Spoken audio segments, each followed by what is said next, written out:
where they are currently. I'm going to give them at least a minute to try and get here. Meanwhile, I'm going to furiously text the head of programming to see what the heck's going on. Whyte is on his way. Well, accepts the message. Okay, maybe you did. Whyte left about 2 minutes ago. Okay. No idea where from, what that really means, but.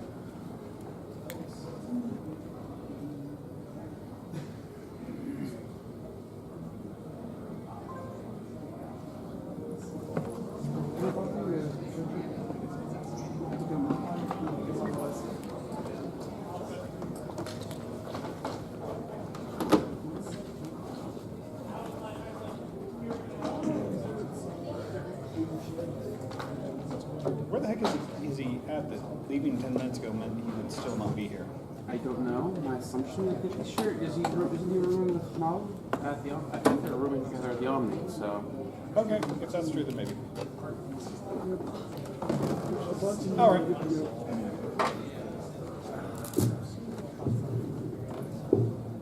Well, at the very least, until then, you get me. Yay!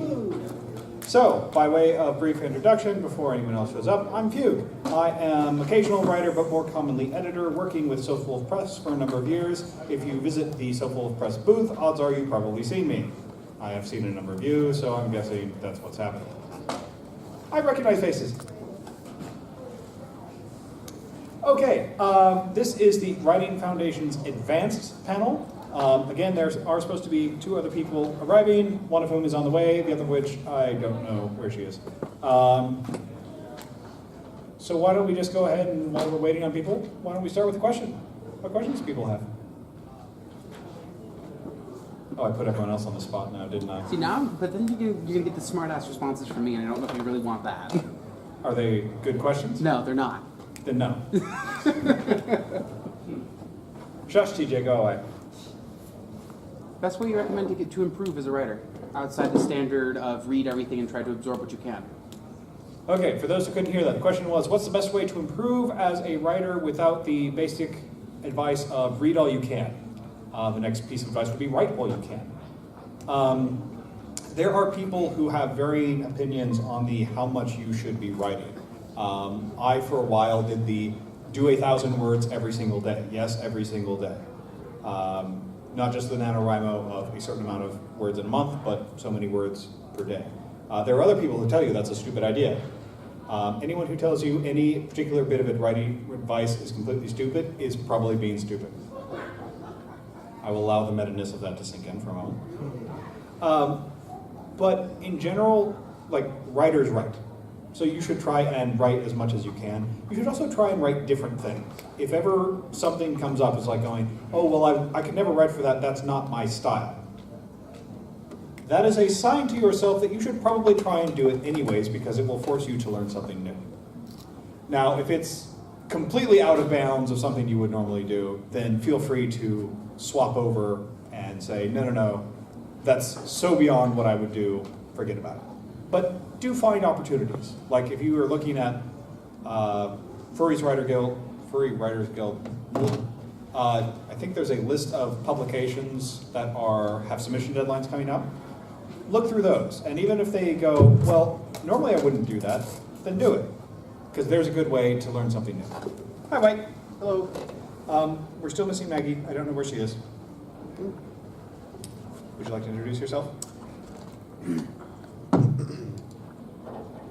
Now I can. I'm Whyte Yote. I've been writing for about 17-ish years, and I got about 33 stories published in the fandom in a bunch of different books. A whole bunch of stories published in a bunch of books. There we go. Now we can hear you in the back. So we just did one brief question so far, which was like, what's the best way to improve as a writer besides lots of reading? I answered with the do lots of writing and write lots of different things. Would you care to follow up?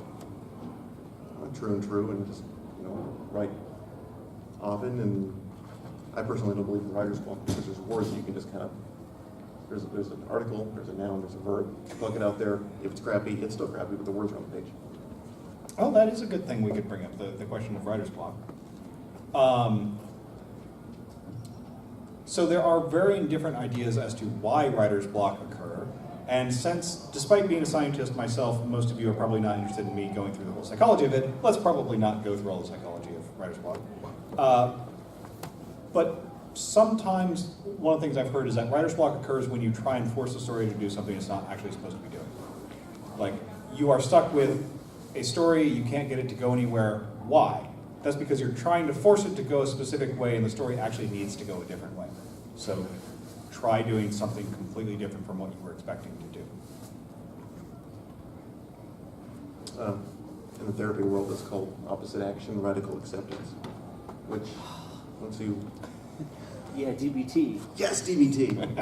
Which, I don't know what I'm talking about. I just finished 5 weeks of DBT. So. Three years under my belt plus. Oh my gosh, I'll have you later. I will never quit. Love it. Anyway, but yeah, it's if the thing that you're doing isn't working, do the opposite action, or just try something you think is not going to work, and it might just work. It's happened to me how many times. Yeah, I mean, and part of it can be a matter of, if you're working on one project and it's not going anywhere, some time away from it is also a very useful thing to do. Pick up another project, work on it. As I was mentioning during the first panel of the day, is that it's not uncommon to have a lot of ideas. Sometimes that can be a really big benefit if one idea is stuck, pick up another one and work on it. It'll get that, it just gives that other idea room to breathe. Usually, I mean, I never edit a story right when I finish it. It has to be at least a couple of days of a good night's sleep, and I come back at it and I'm like, oh, there's a whole bunch of stuff wrong here. Cool, scribble.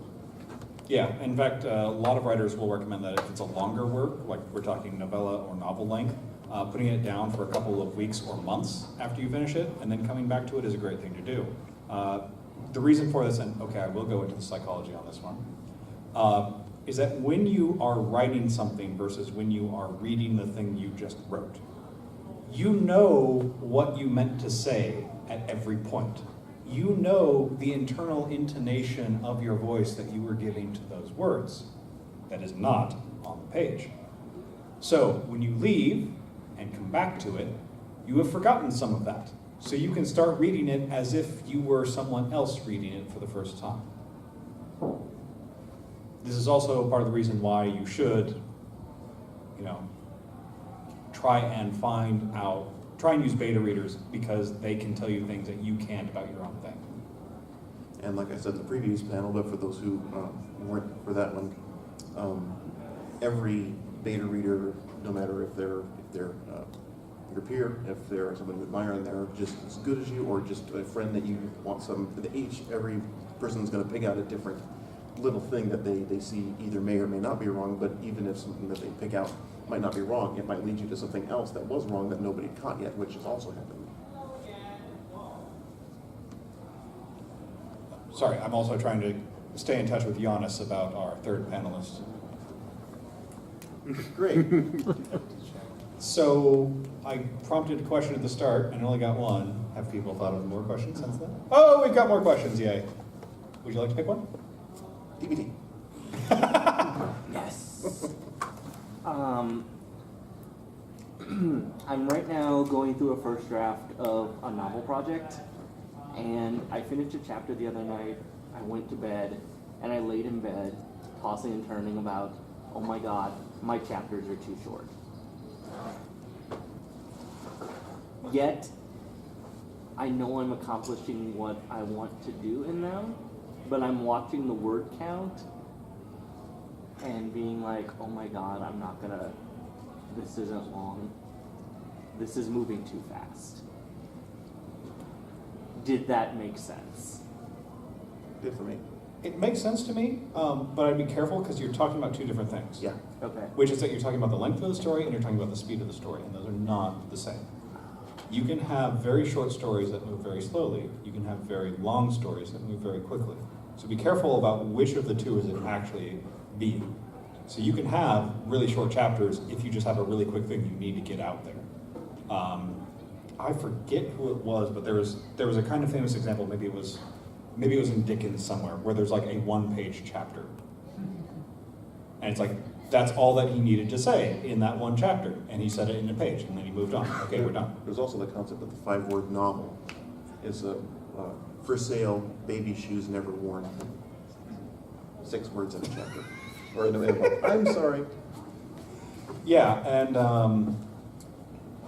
like, okay, here's all of my early education coming into play. There's the biblical example, right, where you have the verses in the Bible are normally, you know, a sentence, 2 sentences. There's the one that's only 2 words long. Jesus wept. On to the next verse.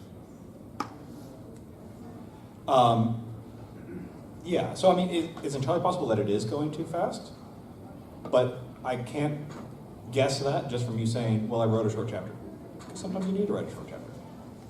Don't let the need for a short chapter stop you. Hi. I am sorry, I had not eaten since 6 a.m., so it was either eat or faint on you all. I think you'd like that option. No. Would you like to introduce yourself? Hi, I'm Maggie. I write books. I don't think you're getting away with just that. I write lots of books. There we go. Also, currently vice president of Sephora? I just stopped being Oh, vice you president. just stopped being so. I'm done with my tenure. Okay, former vice president of the Science Fiction and Fantasy Writers Association. Wow, that sounds serious. Hi. Hi. What were you guys talking about? We just answered one question, and I think we might have been just about ready to have them ask another. I was going to finish with my. Okay. Yeah. I mean, just to keep it simple, I mean, you might just want to sleep on the thing. I mean, you can worry all you want, but there's nothing you can do about it that night. And I don't know what kind of a deadline you're working with, but I mean, there's a way to, just come back to everything and organize it. And it may turn out that all the chapters were too short, but you will find out what to add to them all later on when you have that more subjective mindset. But I'm waking up my husband who doesn't write. I'm shaking him awake going, honey, I think I'm writing this story and it's too short right now. Thank you.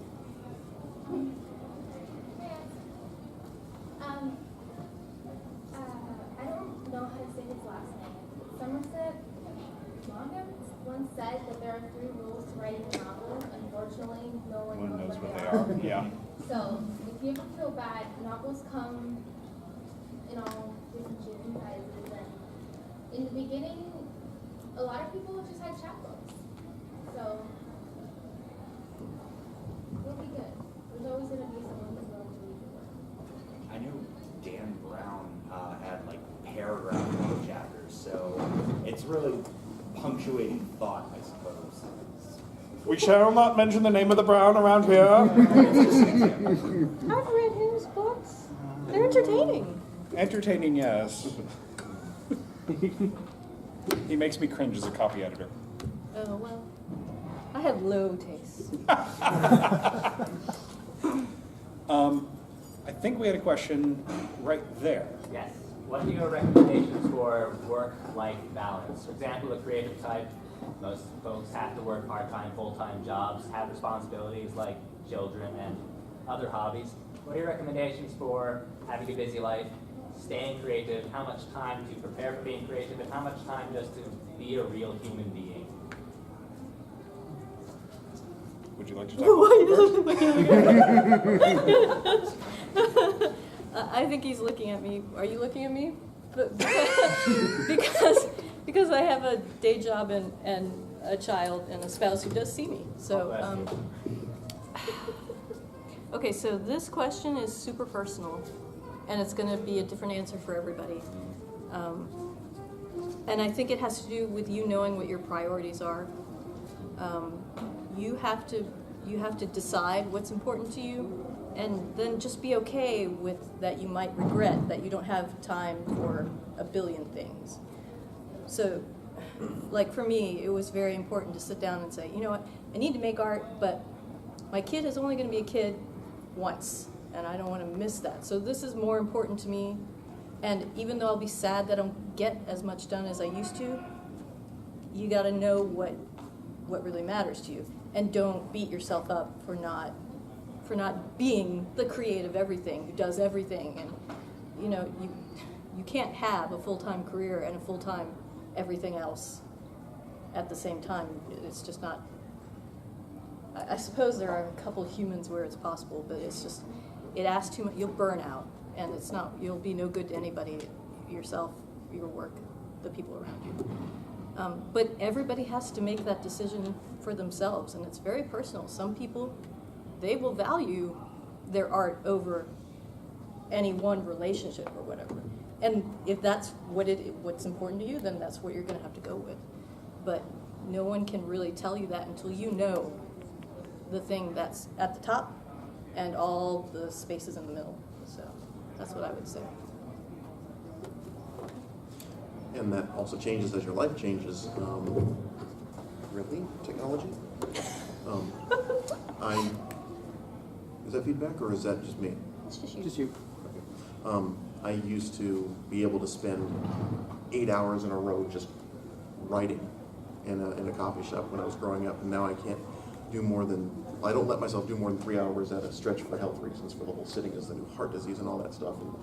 And, also, you know, at least once every hour walking around, boom, instant, you know, sort of instant ideas. Your leg is around the core. I know. Which is why. I'm the problem. I know I'm the problem. I'm the problem. And yeah, it's individual for everybody. Like I was saying, some people like to write in the noise, some people don't. Some people don't find their voices go a long time into it. I have, including the writing, I technically have 5 jobs because my primary job prevents anyone else from hiring me for a regular job, so I have to side hustle everything else, and so the work is part of that. But yeah, little fits and starts, but the best thing is routine. At least a lot of writers will tell you routine. A lot of writers like Kyle, just 5 minutes, type it. Some people have to be structured in like 3 hours, boom, this is time for writing. That's all it is. I don't have to feel bad about not doing anything else. Mm-hmm. Yeah, I'll just kind of go off of that idea, which is just if you have the full-time job and familial obligations or whatever else that is taking up your time, but you still want to find time, make a slot of time and just say, this is my writing time, I shall write during this time. Even if it's only 30 minutes a day, because you can do a lot in 30 minutes a day. Let's see, I can do what, 100? Was it 100 words a minute? No, 120 words a minute? Something like that. 120 words a minute over 30 minutes, that's 3,000 words, if I can go at it the whole time. 3,600. Now, I can't always do that, right, at a straight shot, but if I could do a decent portion of that, I could do 1,000 words a day in 30 minutes. It doesn't take a lot of time to do something. And also, you know, every novel, every 100,000 words comes in 100-word pieces. If all you can find the time to do is, I only did 100 words a day. There are some great novelists out there who only do 100 words a day. And if they hit those 100 words in the middle of a sentence, they will just stop and not continue on. You can do great things even with only a little bit of time a day.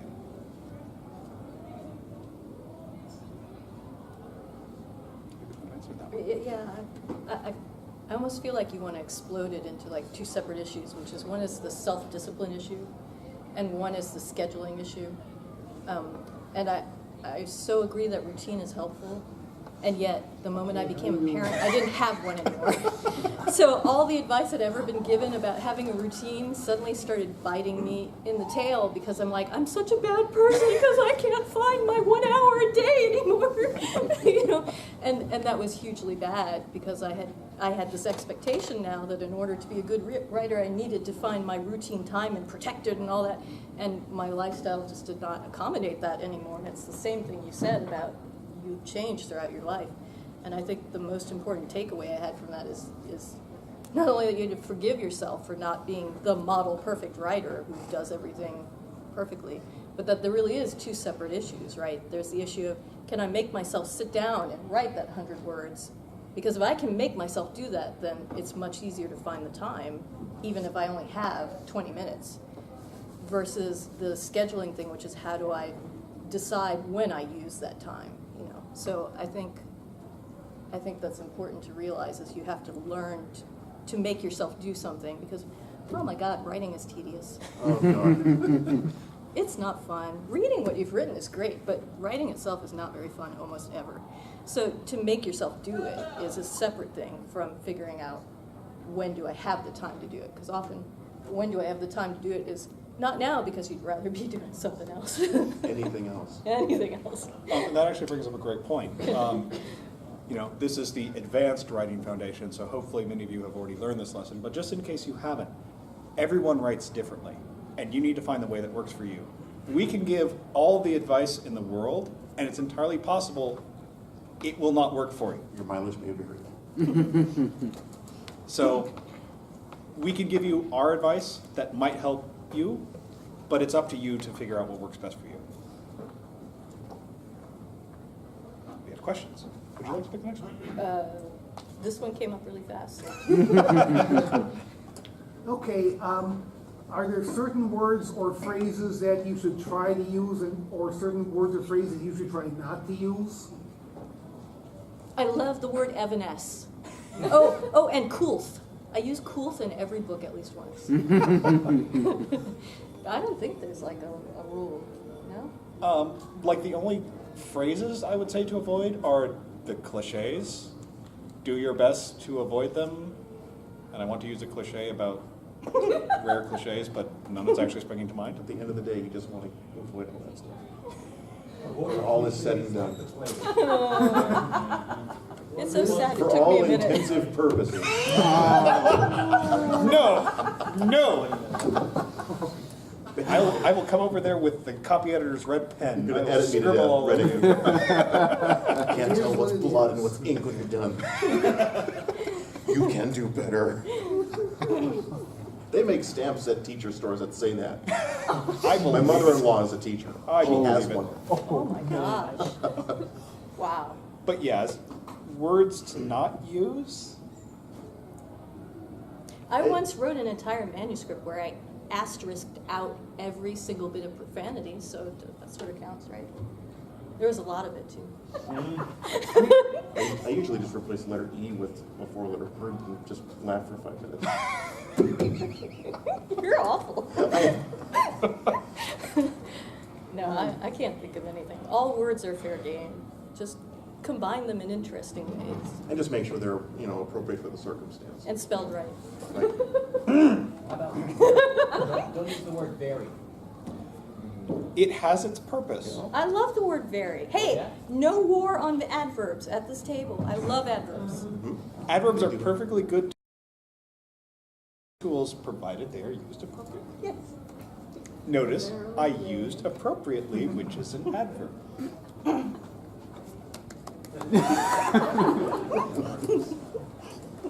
You can tell we like this, don't you? I'm just punchy because I finally ate.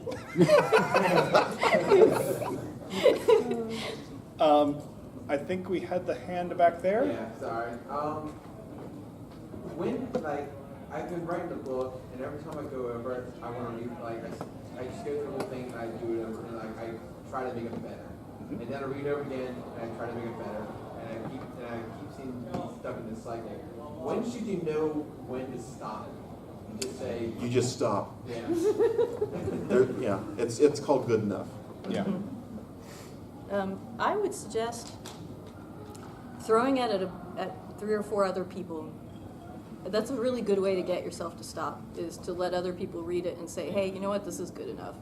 We liked it, stop, Sometimes you can't see that without help, especially when you're first starting and you only have 1 or 2 books written. It's kind of hard to trust yourself, and it helps to have other people's opinions.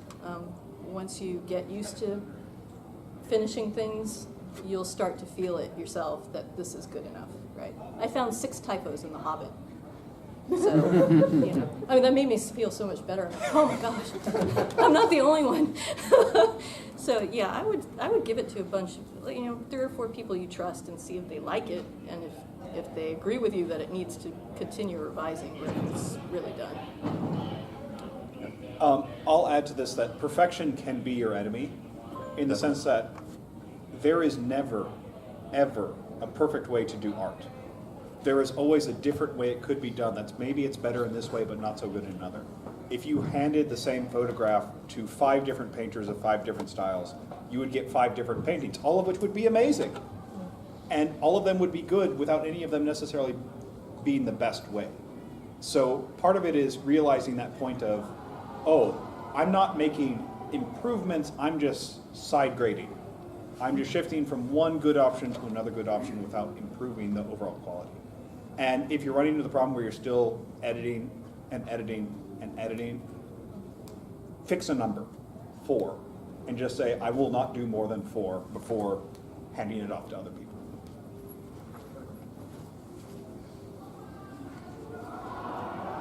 Should close the door.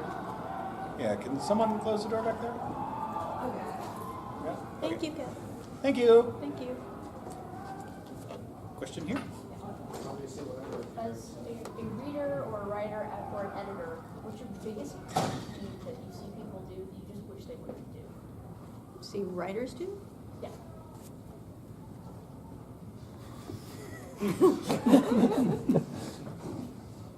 So many choices. So many choices, so little time. I'll let you all go first. Thanks, Maggie. Well, see, I'm trying to decide, and I'm like, but is it really a pet peeve, or is it just a matter of taste? And some people like it, and I just happen to not like it. It's not like a big deal or anything. So I'm trying to decide what actually irritates me. And I have Well, to my think about pet peeves aren't suitable for this hour, so I'm trying to think really, really hard here. How about second guessing yourself? You know, Appropriately Is it a meta. pet peeve or not? You're second guessing yourself. I might go for a big one being improper semicolon usage. The semicolon is a wonderful punctuation. It can get abused, and it has been abused. Now, I say that, and at the same time, you could go and read Jane Austen, who will write a paragraph with 1 period and about a dozen semicolons. And it works. And then you read some author from the modern era who attempts to do the same thing, and it doesn't. There is a good use and a bad use of a semicolon. I like it when authors use the good use. I'm still drinking. I'm sure I don't know. If you want more pet peeves, please come to Submit and Publish tomorrow at 8. I guess, I'm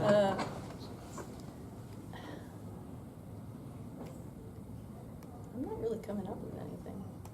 Like I said, I'm pretty easy to please. You know, I'll read anything, practically. I don't like, okay, there's one thing I do. I do not like thinly veiled, inserted political screeds. Like, if I can tell that you're using this as a metaphor to flail some particular political ideology, and I don't even care what it is, I'm like done. So, don't give me the feminist furry novel or whatever, because I won't be able to get through it. I mean, I'm reading to not have to fight with those things all the time, right? I guess when you could pick out a Mary Sue pretty easily or early on, and then the suspension of disbelief is just spoiled, and so the rest of it is so colored that it doesn't make any sense to keep on reading it. I never read Twilight. It was pretty good. 16-year-old me would love that book. Totally love that. I would have been all over that as a teenager. She nailed the audience perfectly, and all the people are like, "This is a horrible book." I'm like, "You're not the target audience. Of course you don't like it." Think teen girls. But that did inspire another pet peeve of mine I can go into. Okay, go ahead. Stories where the action does not, or the tension does not start soon enough, and or it finishes too early. So there is the classic shape of the tension where it's, you start with the rising action, it goes up, you hit the climax, and then you have the denouement. You can of course do other variants of it. If you've read, Rook's first novel, which I'm forgetting the name of right now.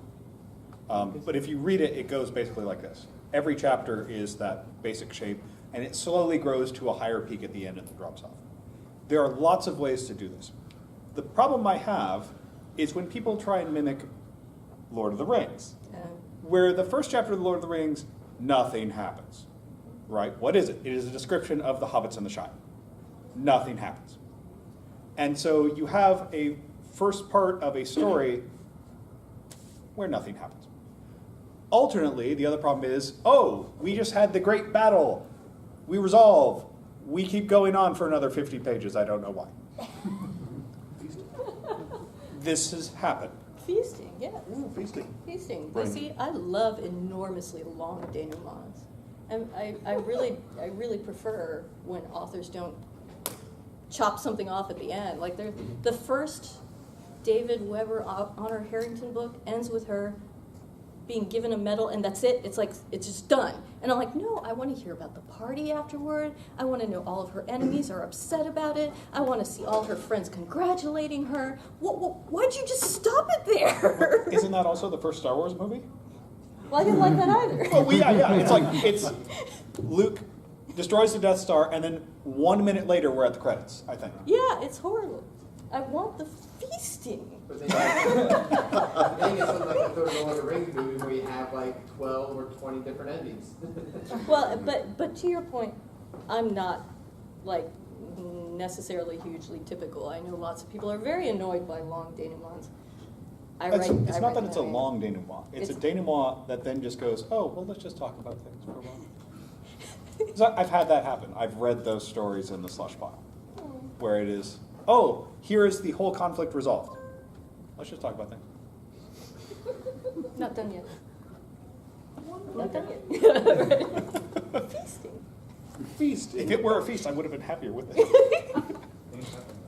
I guess we did the pet peeve thing. I think we've done the Okay. pet peeve thing. All right. I did 2 of them. You did? Awesome.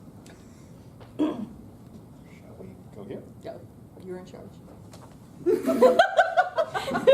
I'm just the teacher. I'm used to controlling the classroom. You see, you're in charge. All right, let's do it. Okay, I had a follow-up to your Jane Austen comment from a few minutes ago. Could you please be more specific as to why her use of the semicolon works while the other paragraphs that abuse the semicolon don't work? I can see you out of the corner of my eye, Maggie. I would like to know this too. It's not so much that if you were to use semicolons now as she did, that would be wrong. It's more that people just kind of throw in semicolons willy-nilly these days when there is a specific purpose for what a semicolon is. The semicolon is a pause. It is a longer pause than a comma. It is a shorter pause than a period.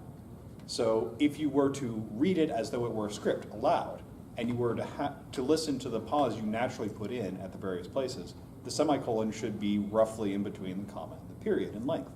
There are other uses for a semicolon. For example, if you're joining 2 sentences with however or various other similar conjunctions, you put a semicolon there, not a period. There's also ones for if you have a list of items that you would normally separate by commas, but for whatever reason you need extra commas in there for other purposes, then you separate by semicolons. So what I would say is that the standard nowadays is more towards periods and commas. Not that semicolons shouldn't or can't be used, but that if you're going to use them, make certain you know how they're used and you're not just using them because, oh, I don't feel like putting periods in my work, because I've seen that. Really? Yes. Wow. Copy editor. I'm sorry. I will say, I have edited Kyle Gold's stuff. Kyle Gold is a great writer. He's very fun to edit because there's very little you have to do. Nonetheless, I've still found consistent errors of punctuation usage in his work. It happens. Typos in The Hobbit. Typos in The Hobbit. At least consistent. More exciting questions. I thought I saw a question over here. What's the question about? Me back here again. I don't know if maybe this might be for the publishing panel or not, but like if you have done short works on FA and they're adult oriented or anything, but you're trying to publish a non-adult like work on the Amazon or something, I guess is it okay to still leave those adult works up on like your FA account that can be traced back to you, or I mean, how do you handle something like that? So that's kind of more of a question of you have you are writing adult things, you are writing non-adult things. Do you want the two to cross over and have readers of each be aware of the other or not? Yeah. I think is what I'm hearing Yeah. now. Everyone does it their own way. Okay. My response would be, you have to choose what you want and go from there. Because sometimes that can broaden your audience, sometimes it can shrink from it.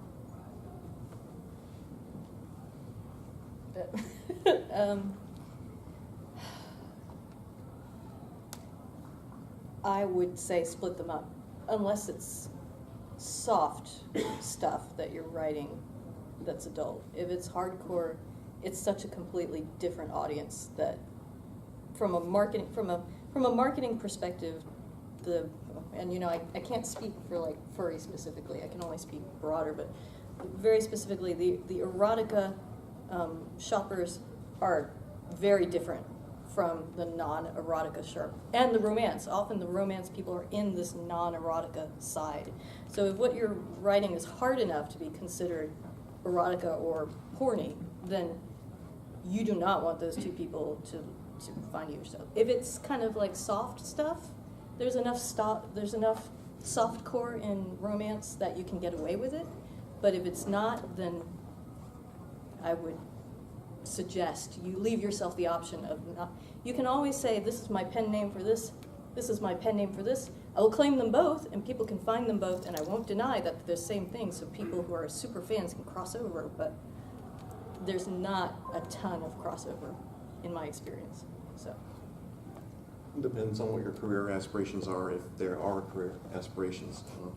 I'm more on the hobbyist side of it, and so I write everything I do under the same name, just because that's the way that I do it. And if actually, I find that doing that and being a little bit more honest about that stuff limits my audience to a really nice tincture of the people who really like the stuff that I write, the aegis I write under. So. But obviously, I don't know if I'm an outlier or not, but it feels like I am. In what way? I'm not on the business side of things. Oh, okay. But on the business side, totally doesn't hurt for the business thing. It's probably a better idea because you can always go the other way instead of trying to retract it. It's true. You can't really take back a combined erotica normal fiction pen name. That won't work for you. So if you have any doubts at all, play it safe. I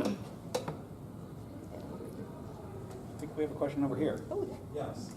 I recently run into a problem, I recently run into a problem where I'm trying to figure out when to use dashes and words. Like for example, 20-year-old using dashes for that, and that's an easy one to do. But there's some words where I try to figure out if I should have the dash in or not, and when is the right time to try using a dash to separate words? He's asking me questions. he is.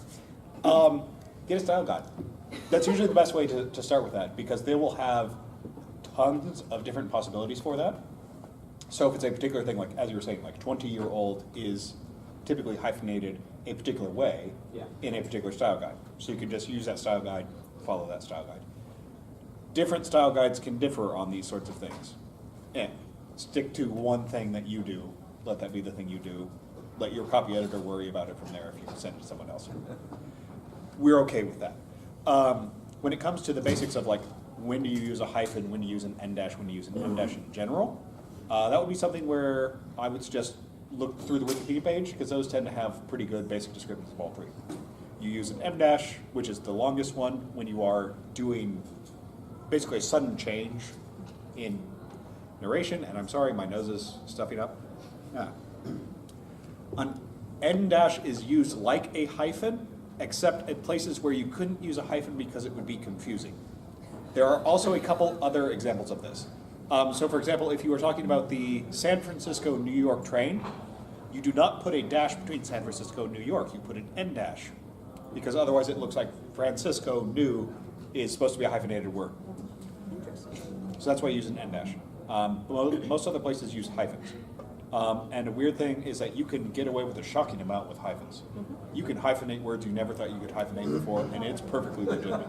Why? Because it's English and we can hyphenate whatever we want. It is our gosh darn right as American English users I'll use to it hyphenate our words. I'll use it to emphasize some humor. Like instead of, he looked at me with a shit-eating grin. That's only one hyphen. But it's like he looked at me with an "I can't believe you asked me that question" grin. That's like what, 7 hyphens? Yep.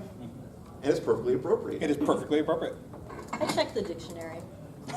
Well, because we as we use language and we clump words together, they start out as hyphenated and then they become one word. And the dictionary is usually a good place to discover whether it has reached the point where you can just do away with the hyphen or you still have to use it. So I think that was where I was running to the biggest problem is when, like Half-Blood, I don't know if I didn't know at first if I should have a hyphen or not, or if it's just one word. Yeah. that's when I would check the dictionary. I've got an even better tool than that. Tell me. You might not know about it. Ooh. Google Ngram. Oh, yes, yes. ngram.google.com. That is N-G-R-A-M. That will, you put in the words you want, it goes through a huge corpus of literature and it just checks how common do these words appear. Which is really great because if you want to say, check, okay, is the hyphenated or non-hyphenated version of Half-Blood the more common thing that's used today, it will just tell you. That's cool. It's also really great because it goes back in literature ways, so sometimes if you go, was this word around in the 1930s? So You important. can check. Did Shakespeare use groovy? I did it. It's a flat line. At I least really it's- want to see a Shakespeare that uses groovy and hepcat. Interesting. Pox on both you cats, groovy.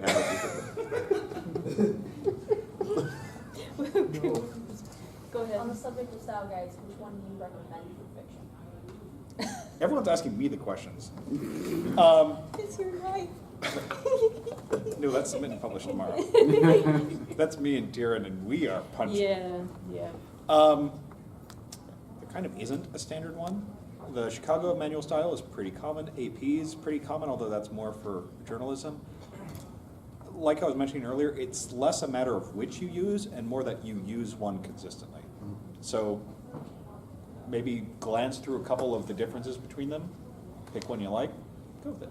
Because if you're at least consistent with the things that you're doing and it's not something that your editor wants, at least your editor can pick them out easier if they're all there and they're picked. Because that might just be a difference of opinion or something that, like, I will never not double space after a period. I'll just fix it in post because it's a muscle memory. And I have no shame about that. So. Thankfully, that's one of those ones that's easily copy-pasted. Right. Not copy-pasted. Find replace. There we go. What are your feelings on self-publishing versus traditional publishing in 2017?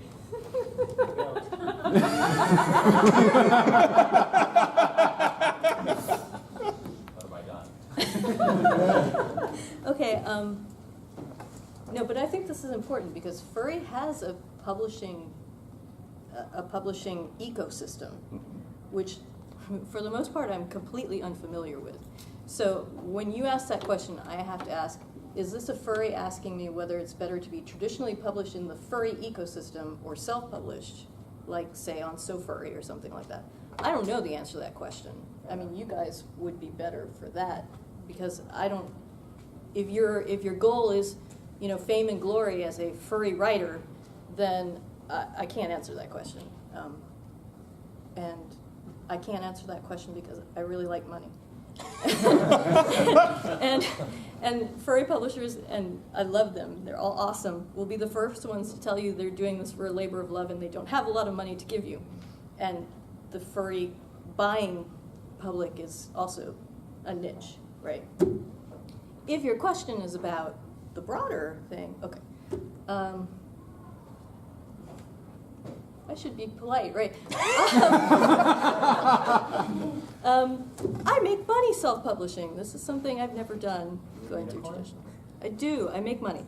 I had many very poor experiences with traditional publishing, and I try to make sure that I don't let them make me sound bitter, even though they were pretty awful, terrible stuff, like mean horrible stuff. And I spent almost 10 years working in that system, and then I finally said, well, I'm not getting anywhere with this, or worse, I'm going backwards, and so I'm just going to fling myself out there and find out what happens. And now, if I wanted to quit my day job, I could do that. But I don't, because I like having more money. Like if I can have 2 sources of income, that's even better. So I would say to anyone who's trying it, especially for novel length work really loves self-publishing. It's a lot easier to make money that way. Short stories is still like it's a thing you could, if you love writing short stories. I hate them. I hate writing short stories. No offense to people who love it. It's just not my thing, right? If you love writing short stories, it's still not a bad thing to sell short stories to traditional markets if you're willing to wait 6 months to 2 years for them to get back to you. But it is a venue that will pay you, and often pretty respectably. In science fiction, you probably make some money. And it'll put you on like the radar for awards and stuff. So if that stuff matters to you, that's a good thing if you like writing short stories. If you there's not really a great way to sell them a la carte, through self-publishing. So I would say, depending on your career aspirations, if you want to be like a super furry star, I don't know what to advise you, because I'm under the impression that you actually get more readers through the websites than you do from publishing paper products. I might agree to that. I don't know, right? But at the same time, I'd also say there's no money in that. No, there's not. But I'm to that point. Like, I know I'm a mercenary, but I know that's not what everybody wants. Some people are writing because they want to interact with people, because they want comments, because they want views. They're not all focused the way I am on. I'm pretty depressingly focused on, can I feed my child? I mean, it's just very. It can get kind of boring to listen to that, right? But not everybody is like that, and if what you're looking for is acceptance and fame within a sub-community that you feel is important to you, then absolutely you have to understand your priorities, and then for that, I think you would want to go full bore with all these sites that I am not on, because I don't have time. But if you really want to make a living and you're a novelist, I would self-publish. Absolutely, I wouldn't even bother doing anything else. God bless the publishers on their merry way, and all the authors who want to go with them, great for them and all that, but that is not a way to make a career anymore, unless you're really lucky. So, I don't know if that answered your question. Close enough. Okay. Do you have any comments? I'm going to throw it to you before Yeah. finishing up. Yeah. Kind of going off of that, both traditional and self-publishing have their benefits and they have their downsides. So part of it is a matter of, okay, which benefits do you want, which downsides do you wish to accept? So the benefit of traditional publishing, especially in the fandom, is that you have the apparatus of the publisher basically doing part of your work for you, right? In part, they're going to do editing, which, oh my goodness, if you are trying to publish, get an editor. You need that regardless. And in traditional publishing, they'll say, we're going to edit this. But they also have their name, right? Especially in the furry fandom, right? If you are random person selling at your booth, you are random person selling at your booth. If you are publishing under Sofa Wolf, if you're publishing under Fur Planet, you've got their names backing you up as this is a worthy thing for your time, basically. Well, and this is an important furry specific thing, is the furry publishers will take your books to conventions, which is where the majority of furry fans buy fiction. Right. Like the majority of my fans buy online at Amazon. So this apparatus is cool, but it doesn't serve my customers. If your customers are furries, this is absolutely a great reason to go with like a Fur Planet or a Sofa Wolf, because they will go to 20 conventions with your books, and you distribute to others. And you don't have time to do that, right? So that's a great, and that's not really a benefit I would anymore give to like traditional self-publishing in the broader arena, because bookstore turnover is so high and bookstores are shrinking that to be put in a bookstore used to be the only good way to get any distribution. And now, even if you get to a bookstore, you will be there for 2 or 3 days and then you'll be gone, unless you sell really well.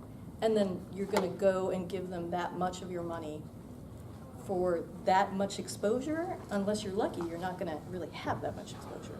So this is a place where furries do it better than like traditional. Right? He's got a great point there. Well, I mean, I can only speak from my personal experience, and since it's not focused on the publishing aspect in terms of the goal of the writing, I can only speak in terms of what kind of response I've gotten. I've gotten less response from people who read my stories in the books than they have off of, just putting stuff online, and it's probably for obvious reasons. It's just, well, it's cheaper. There's one less step, and it's easier to just sit there on the screen and read it instead of all the other. It's convenience, and so I still get an okay response, and I still get people, asking me to sign things at cons, which is a really good feeling because it's validation. Everybody wants to be validated. But yeah, I mean, mostly for me, it's just I throw things at the books to see what'll stick, and I have a good stick rate so far, and I'm fortunate for that, and I'm able to just kind of write mostly whatever I want to, whatever strikes my fancy, because I don't have I'm going to say constraints, because I don't, there's nothing negative about the publishing thing. It's just everybody's got their priorities, and everybody makes it work a different way. So I roll up here.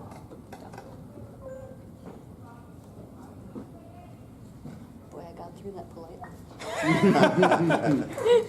Score. You have not asked a question. Can you tell us a little bit more about like different platforms and ways to self-publish for people who are just learning about self-publishing?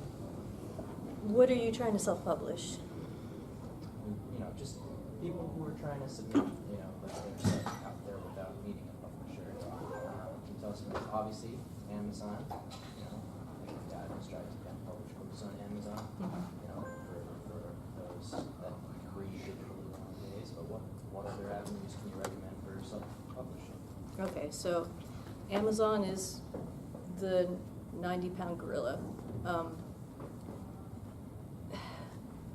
Whatever you do, you have to go through them if you want to if you want to reach any significant amount of people, and if you want to make any significant amount of money, you're kind of forced to deal with them, so you have to, whatever.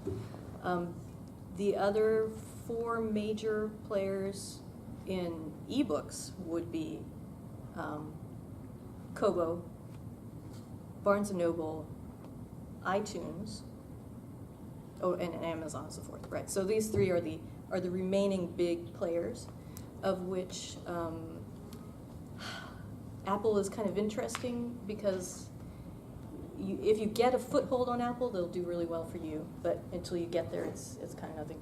All of that when I talk to people, these other vendors are usually between 10 and 25% of their ebook revenue. It's like a small slice, but it's a slice that a lot of people would prefer not to get to. You could go, if you go exclusive with Amazon, you get access to their lending library, Kindle Select, and all that, where people borrow your book for money. Some people make huge bank on that, and so they're willing to go exclusive with Amazon for it, and some people don't. So those are like the major ebook players. Right now, the only major audiobook one is Audible. Audible has its self-publishing arm, which is ACX. But there's a distributor, so there's like 2 distributors that I know of. One of them is Smashwords, which I abhor. Was that polite? Yes. Okay. I've had such terrible experiences with them that I dislike them. And in fact, when I made the mistake of saying that I was dissatisfied with them, the CEO came and to my public comment in a self-publishing blog and responded to me to tell me how wrong I was. And I'm like, okay. So I don't like Smashwords, but they're there. And then Draft to Digital is the one that I actually use, is the other distributor. I love Draft to Digital. They're really good. And they are negotiating with a competitor for Audible to give people a new way to get into audio self-publishing. They will also distribute for you to iTunes and Kobo and Barnes & Noble and a bunch of other places, which are mostly European. So those are like, so you have the two distributors, the two audiobook places, the two I guess the two print ones are CreateSpace. Lulu doesn't really do much anymore. And I think Draft to Digital also does a print option as well. So those are all like the major places for all those things. Mostly novel length work. I lost track of your question. You were asking me that and something else. Was there something else? Okay, good. There's a panel for publishing as well. Submit and publish tomorrow at 8, I believe. But that's me up there for SoFull, that's Tyrion up there for Fur Planet, and we're primarily talking about publishing in the furry fandom, the do's, and especially the don'ts. By the way, preview, because this was such a fun one from the past year, please do not send us a novel submission that's completely in Comic Sans. I will want to reach through the monitor and strangle you. Please don't do it. I have a side note on the publishing. I believe there's a third one, which is Ingram, which is what a friend of mine used for his. And they do all the major ebooks, and they also do hardcover, which is something I haven't seen out of a lot of the on-demand. But if you're going to do iTunes and you're not using a distributor, be prepared for you have to have an Apple computer to upload your book. Yeah, it's very annoying. And iPad doesn't work. No. You can manage your money from the iPad. You cannot upload a book. It must be Mac OS. So just be prepared for that if you're not using a distributor. There are a lot of fun things of the different formattings that you need for all the different ones. And in fact, if you want to make someone be enraged in front of you, ask Ursula Vernon about them. No. She I will helped her explode. with her formatting notes. She will explode. Don't ask her about potatoes. Oh gosh. No No. potatoes, Not the Russell. The Russell Burbank is off limits. She will go for hours. Don't go for corn either. No. The evil alien corn. Real quick, do we have a question from someone who hasn't asked a question yet? I think you haven't. Okay. So I just want to try and get as many people as I can. So, in the unlikely event that I finish a manuscript, the chances are not good, but whatever. We'll roll with it. Suppose this magical event happens. What steps do you recommend to get it from my computer in Google Docs to somewhere out there where it has a rat's chance in hell of making me money? Like, I hear there's formatting involved. In fact, there's a whole panel on that. Is there a panel? There is a panel. Yes. It is the technology and formatting panel, Wow. which is tomorrow. And I think the first thing they will tell you is Microsoft Word, Microsoft Word, Microsoft Word. Everyone hates it the first time they hear it, and then they hear the horror stories of the people not using it. I can tell you some of those because we've had to deal with them. Sunday, writing, technology, and formatting, 1:30 to 3 with Rob and Smart. Ooh. Okay, so story time. This is not a story that affected me personally. This was the Fur Planet guys. They were working with a particular author on their story. They had sent out their edits to the author. The author was very good, used track changes, and sent everything back. Oh no. A glitch had occurred because the publisher was using Word, and I think the author was using LibreOffice or OpenOffice. Oh no. Whatever had happened, every single correction that the author had made moved one space to the left throughout the entire document. When I first heard this story, I heard it from Tyrion, and I immediately went, please tell me this was a short story. The response was, have you ever heard of Ruckus? Oh no. Big no. Now you know, judging by your expression, why this is why so many people insist on Word. Because if nothing else, it is a standardized format that lots of people will use, that will not cause errors when you swap up to a different one. So first thing I would say is probably use Word. But if you're going from that stage of, okay, I have something, how do I get it out there? probably the first thing you should do is run it past other people, beta readers. Use beta readers. Let that be your first line of defense on, you know, any mistakes that might be in there. Yeah, we agree. I don't know if, did they already have the intermediate panel? Probably. Early. Yeah. Okay. I don't know if anybody had already said that because I skipped right from the beginner to the advanced today. Don't let it be your baby, obviously, because you need to. It took me several years, 4 years or 5 years or whatever, to finally get my ego to go on the shelf when I had an editor send in things back and not cry over semicolons and various sort of other things that I may or may not agree with and whatever. But you know, the story is already there. We're just polishing the thing, and you know, embrace the chance for everybody to, you know, the village to raise the story, because everybody's going to have something to contribute. This reminds me of a great phrase that we might want to discuss. The phrase, kill your darlings. This is a phrase very commonly used by a number of writers. It is also misused by a number of others. Some of them will assume this means, oh, I actually have to kill off characters in the script. No. The phrase darling here is meant to reference the things you love about your own story, right? Oh, I really loved this sentence. It spoke to me on such a deep level. Or, oh, I really like this character. They're just so funny. And then you send it out to beta readers. And the beta readers give you a response. And they go, I didn't like that sentence. And that character, why are they saying that? That's just annoying. We do not need Jar Jar Binks v 2.0. So sometimes you have to learn very early on as a writer that yes, you can have things you love about your story, but you also need at times to be able to let things go that you love. Because when you want the best story you can create, you sometimes have to go, this is the best story that the story has to be, not the best story that I want the story to be. Am I getting a look? I'm getting a look.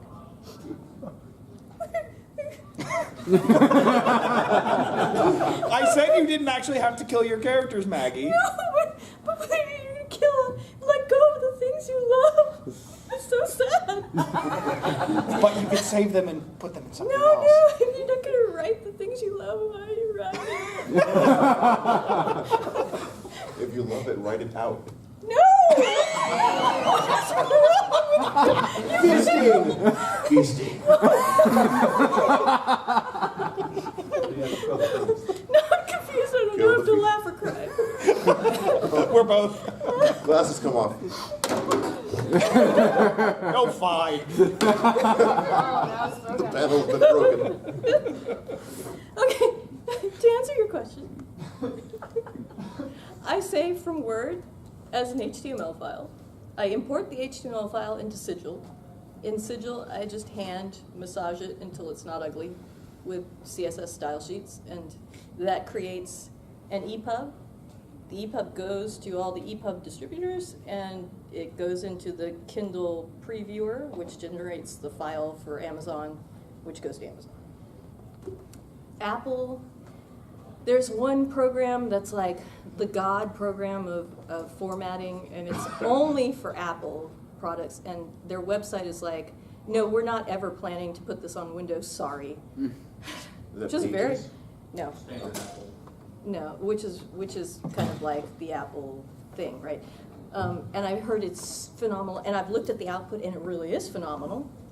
And then I've started noticing a lot of ebooks that look exactly the same. So I think this just the output of this thing is being cloned everywhere, right? Everyone's using it, and now I can't tell one book from the other sometimes.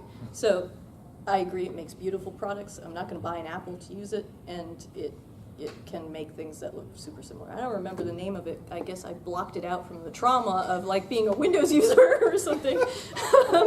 But a lot of people love that one. And then there are some people who use something else. But I've forgotten what it was. Sorry. It's not the one I use. Sigil is great. I like Sigil.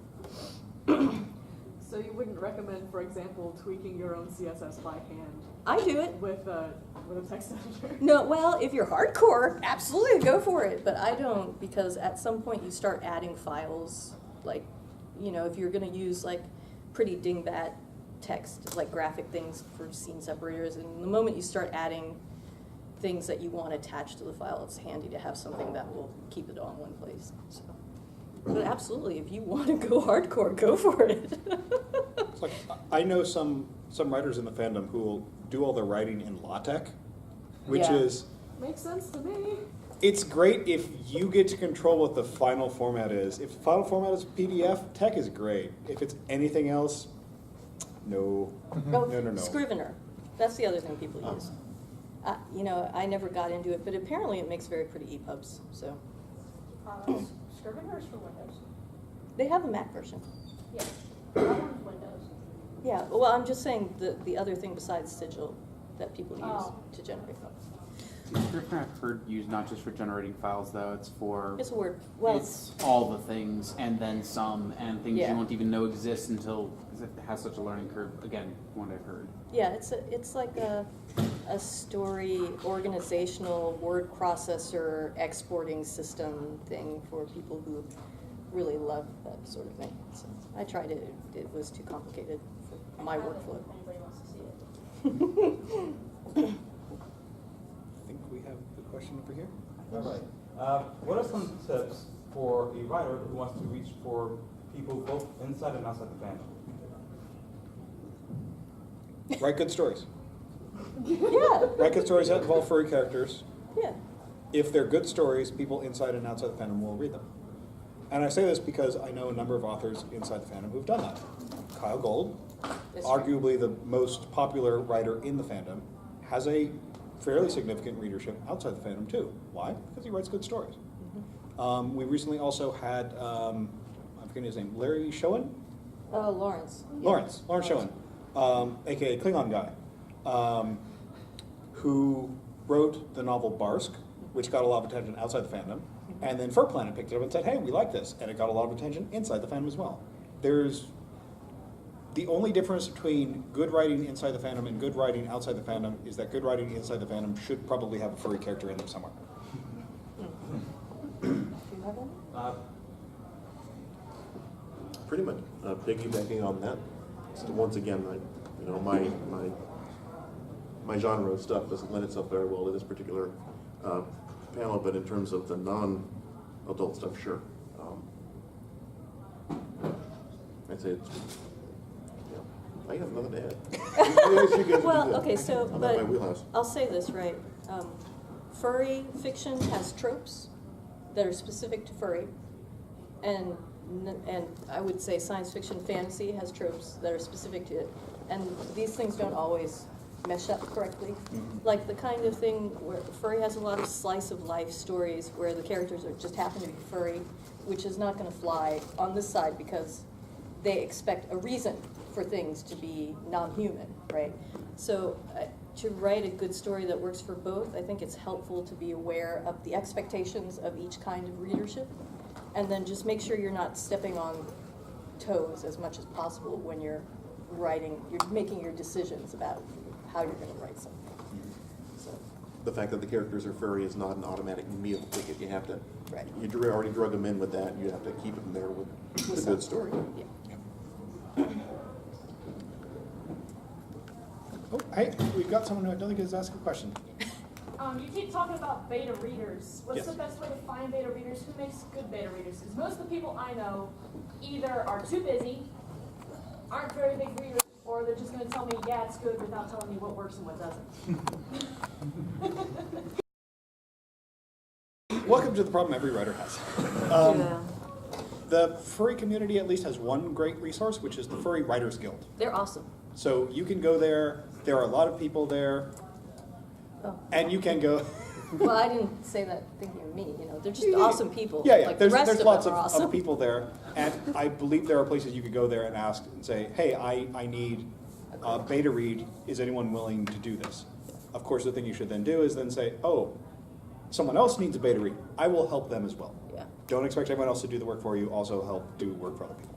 Can I help fill in gaps there? Sure. With the Furry Writers Guild, just something I would highly recommend. 1, 2, 3 people I've seen, 4 people I've seen there regularly on both the Slack channel and through their Telegram page and through the website, which also has a link to a forums, which is really, really helpful. Forums and Slack both have sections for critiques. The forums, it's labeled critiques. In Slack, it's beta trades. The idea is you trade beta reads. He owes me one at this time, so we're already there. It's a matter of having those resources there, and that is, I highly recommend checking out the Free Writers Guild if you ever have the opportunity to.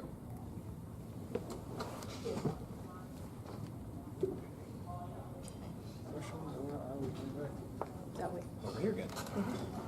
So you mentioned talking about like reaching a broader audience to write good stories, right? I feel like there's this thing that I struggle with, at least, in understanding the difference, the line between writing things that are like relatable and formulaic and things that would appeal to a broader audience versus writing for yourself, writing things that you like, writing things that are different. And it really feels like it's hard to walk that because you want the broader audience, but you also don't want to let go of what you love. So can you tell us your feelings about how to walk that I can answer this one. Well,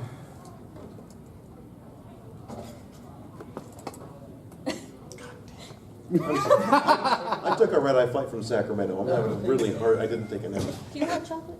I'm sorry? Do you want chocolate? I don't know if that would help. Nutshell the question again, and I will just run. Oh, okay. Yeah. So talk about walking the line between writing things that are relatable and formulaic and appeal to a broader audience versus writing things that you love. That also depends on the individual person. I'm more towards the spectrum of writing things that I love, but if it's something like for a book, Heat or Fang or something like that, then I'll write it, specifically for that. And I really enjoy those constraints because I run up against these walls and I'm like, oh, cool. I don't have to go there anymore. I can just bring it back in. Or if I just want to write something that's based on just my thing, my particular ideas or kinks or whatever in my specific audience, and I can just go right with that, and the people who are in there are going to read it, and the people who aren't are. But the good thing about that I've heard from my writing is that there are people who abhor some of the other stuff that I write, but they not only read the rest of the stuff because that they know that they can count on it for the style and things like that, but they also read the other stuff because it breaks down that wall of between what turns them off and what intrigues them about the way that it's written. And so somebody would be like, I really don't like X thing, but I just love the way you write stories so much that I got past that, and that just really makes my day because that validates the writing for myself argument, and then being given the constraints it's a whole different kind of fun for me. So it just depends on individual priorities. I'd follow that up with knowing what it is that you like about what you write, right? Is it a specific genre you like? Is it a specific type of character that you like? Is it a particular style of writing that you like? And then whatever that is, there is an audience for that out there. And if you can tap into not only what makes it good for you, but what makes it good for someone who's reading it, then you can find an audience no matter what you're doing. Example, going back to him because he's well known, Kyle Gold. What is Kyle Gold's trope? He tends to write very introductory, living as a gay man type of stories. And he can do that in a bunch of different ways. And he can tell a bunch of those stories, and he can make those stories very interesting to people who might not normally be interested in those types of stories. Because he finds the part of it that he can do well, and he knows what appeals to other people, and he can combine the two. It's not a matter of separating them, it's combining. Okay. So to that point, you would say learn both sides of it. Yeah. And find a good way to. Yeah, and kind of riffing off something that Maggie said earlier, which is that writing can be tedious. Writing is a job, but that doesn't mean you can't enjoy the aspects of the job. I think a problem that we have in subcultures like science fiction and fantasy and furry and all that is we like to think we're weird and that we're different from other human beings. And yet the truth is, there's a lot of stuff that we like that's common to everyone. And I think that urge to differentiate yourself as something other that, you know, that the mundanes don't get, can sometimes get in your way of understanding that there's a commonality there that's not mundane. It's just life. It's a life we all share, right?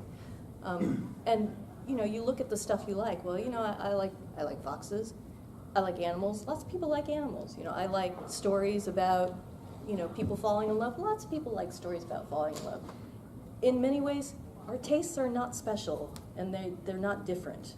So I think if you start looking at the things that you love as maybe ways that connect you to other people, as opposed to ways that they make you different from other people, it might be easier to stop thinking of this as it's the masses and what they want versus what I, as an artist, want to do, which is very alienating for you as a person and is very hard to sustain, you know, any kind of a morale when you're thinking of it as you and your purity of purpose versus everyone else. So I would just say, like he says, find the things that you care about that really are things that other people care about and that you want to talk to those people about. And then, you know, tell it in your way, because it's going to be your way. And then just embrace the fact that lots of people might also care about it, and that's really cool. So.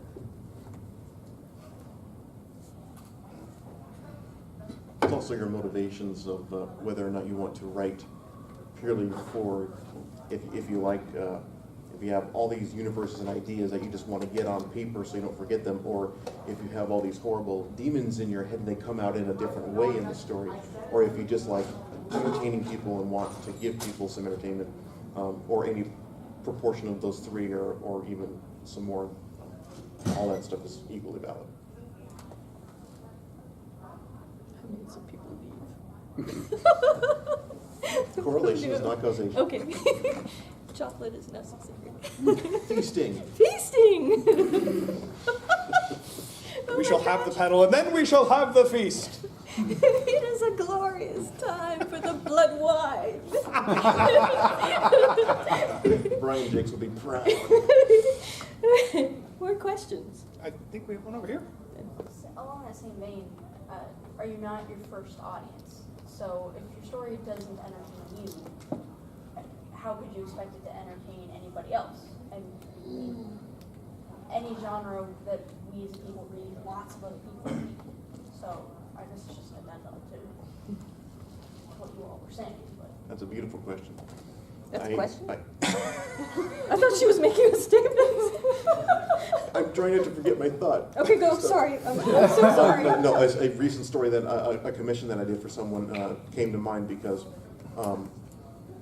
there are things that I either don't get, but I write things about them to try to understand them more, like, you know, people's motivations and things. But if I'm not into a particular thing, I get into other aspects of it. Like I was writing something that was vampiric, and I'm not really that into it. And I mean, it was fascinating in terms of doing the research for it, and that came out in the story. But it wasn't like, you know, I'm not. I don't get off on it, so I can't possibly write it. It turned out to be the backstory for me that was the fun part of it, and instead of the surface words, as it were. I think I would generally agree with the concept of you are your first audience, because the advice that was often given to me, and I generally still think is true, is that if you aren't enjoying the writing of a particular part, if you're just going, oh, this is such a terrible slog, I hate this so much, that's going to come through in the writing, and your audience is probably going to hate it too. Now, again, there can be the aspects of, I'm certain she is just leaving to say this, yes, sometimes it's tedious, but odds are if you're completely hating it and you find no joy whatsoever in it, odds are other people are not going to find much joy in it either. Are you looking at me? Because I'm waiting for you to contradict me. Oh my gosh, I have a terrible reputation. Okay, I'll say if on rereading it you don't like it, that's a problem. But there's there's hatred like your artistic spirit is in complete revolt, and there's and there's hatred like, gosh, I'd rather be doing laundry because writing is like so hard and tedious and boring, and even though I love this part, I just would rather be doing anything else. So I think being able to separate the I'm writing the wrong thing versus the do I really have to sit at the keyboard for another 1,000 words thing is kind of, and in the beginning, it's easy to confuse the two revulsions. I was talking about rereading, not. Oh, rereading, no. Yeah. Rereading should always be, well, but you know, the scenes that make other people happy are often the scenes you're like, what? But I like this scene, you know? I didn't have to forget that one. She just said it for me. So What? cool. Oh, yay. No, I mean, I forgot what you just What? said. That was my idea. You stole my idea. Oh. Why, you really need a good night's sleep tonight. I do. Yes. I'll be better tomorrow. I'm so sorry, I didn't mean to telepathically steal your idea. Mind taking. Okay, Yeah. quick writer's joke. So one of the questions that a lot of writers hate getting is the question of where do you get your ideas from? Because there's not really a great answer to that one. There isn't? No. Really? No. Really? Yeah. Really? Really? But the response I heard that did make me laugh was the, author comes up and says, where do you get your ideas from? You just lean over the table and say, I take them from you when you sleep. That's why you haven't finished that novel yet. That's so mean. Oh, that is glorious to think of. That's mean. Oh Yes, my gosh, those poor people. But it's like, the problem of the question of where you get your ideas from is that everything and nothing is basically the answer. You can get an idea from anything, and you can get an idea without having any idea where the idea possibly came from. So there's no way to respond. You get your ideas from life, right? Sometimes. What else is there? Other things. Thinking. Have you died? Well, maybe I have. Did you know? Well, I would like to know if you have and come back. This is exciting. I don't have your excuse. Thanks. You haven't slept. When I come back and reread, there we go. When I reread the story, sometimes it's the scenes that I slogged through the hardest and thought they were going to be complete crap that are the ones that need the least editing. I did it! Yay, I did the thing. You did do that. Oh gosh, there's so many quiet people. Don't you quiet people have any questions? Still got some time. Mysterious quiet people. If we could interact with people in normal ways, we wouldn't be writers.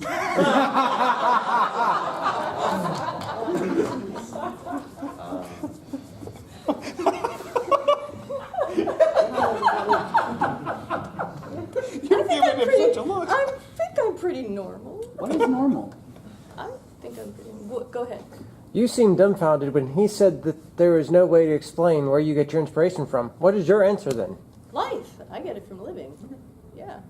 Everything. The experiences you have, things that irritate you, things you wish were different, things that make you cry, things that make you stay up at night wondering what. Heartbreak, joy, just walking into a church and feeling like completely dumbfounded. The birth of your first child, the first time you kiss somebody, the sorrow you feel when you're rejected, the worries you have over dying, I mean, everything. That's where you get your ideas. You live. My critique on that is that I wouldn't know how any one of those things necessarily leads directly to a story idea. Because we're artists and we process. Yes, but how? We process by making art, right? Yes, but how? With your head. Like what? Like what? I don't understand. Like how? Okay, you walk into a church, that leads to a story. How? Well, because that feeling in you makes you feel like there's something unfinished in you that needs to be understood or shared, and then you think it has to be told.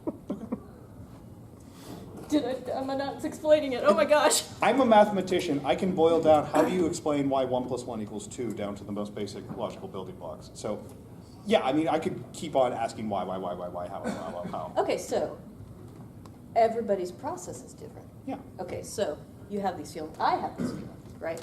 So I start writing a book. I don't know why I'm writing a book. I'm just writing a book. I'm writing a fun book. It's going to be a romp. It's got a romance in it. It's awesome. It's not deep, okay? It's not intended to be deep. And I get halfway through it. It's a trilogy. And then it's just like I happen to be up late that night when everybody else is asleep. And I think, it's Florida. It's humid. I need another shower. And I get in the shower, and I start crying. And I start crying because all of a sudden I realize the reason I'm writing this book is that some part of me is deeply, deeply sad that I did not go into medicine. I had no idea.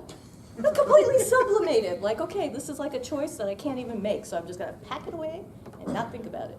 And then 10 years later, suddenly, I'm writing this book and I realize this character is my grief over that choice I did not make. And I didn't even realize it. And now it's there, and I've excised it, and I have moved on. And that's that subconscious grist that's always turning life into something that helps me get through it, right? I don't know about other people. Does it work that way for you? Sometimes you just have to live enough to connect those dots. I mean, I'm 36, and I'm still connecting new things about things that are 25, 30 years old that I didn't even know before, but something that I learned when I was adulting. What made it possible for those synapses to connect, and that's kind of how the story ideas come together too. So you wouldn't know where some of the ideas in my stories come from, where they originated from, because they're so different. I'm a little bit more lighthearted. I'll go with the aches and the hearts and the lifing and all that, but sometimes I'll think of a play on words and I'll be like, I gotta write a story around that, or I just something that would be like a really hot micro part of the scene, and then I expand it into a whole arc and everything, and it comes from all different directions. It just there's a lot of stuff going on in my head, and so a lot of that exorcising the demons out of there is from an overactive imagination. So it's an expiation of sorts, kind of necessary for some time. And I mean, I can talk about one of my recent stories and where the idea came from as best I can, which was that I was reading, I think it was Atlas Obscura, or one of those sites that talks about weird places around the world. And the thing that it brought up was Aokigahara Forest, also known as the Forest of Death. This is a place in Japan that is extremely popular for committing suicide in. And I read about this, I read a little more about this, and I went, I wonder what the ghosts there think. Oh, neat. Hence story. Now, the thing where I keep saying it's impossible to say where your ideas come from is like, I told you post facto where the idea came from. If you had been somehow capable of viewing my thought processes as that idea formed, I would have no idea how to explain it to you. Why did that idea generate this story idea versus anything else? I have no idea. I don't. You're an artist. We do have some questions. We do still have a little bit of time left. Oh, cool. So, jumping right off of that, little give or take, how would either of you define the concept of the muse?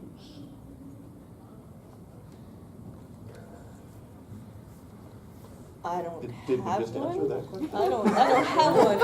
I am my muse, I guess. I think if it helps you to conceptualize your creative urge as a completely separate entity that you have to propitiate with chocolates, flowers, sleep, whatever you feel is necessary, then that's fantastic, and you should totally do what works for you. I don't think of myself as having a muse. I think of myself as someone going through a process that generates, as a byproduct of understanding life stuff. So I don't. Do you have a muse? Is it beautiful? Is it statuesque? Can you? I know what's going through his head right now. Anybody in this room who has read any one of my stories is laughing about it. I have a reputation. Is it wearing leather? Do I want to know? In a couple stories. But it is statuesque. But more maybe Adonis. Well, of course. That's Feasting.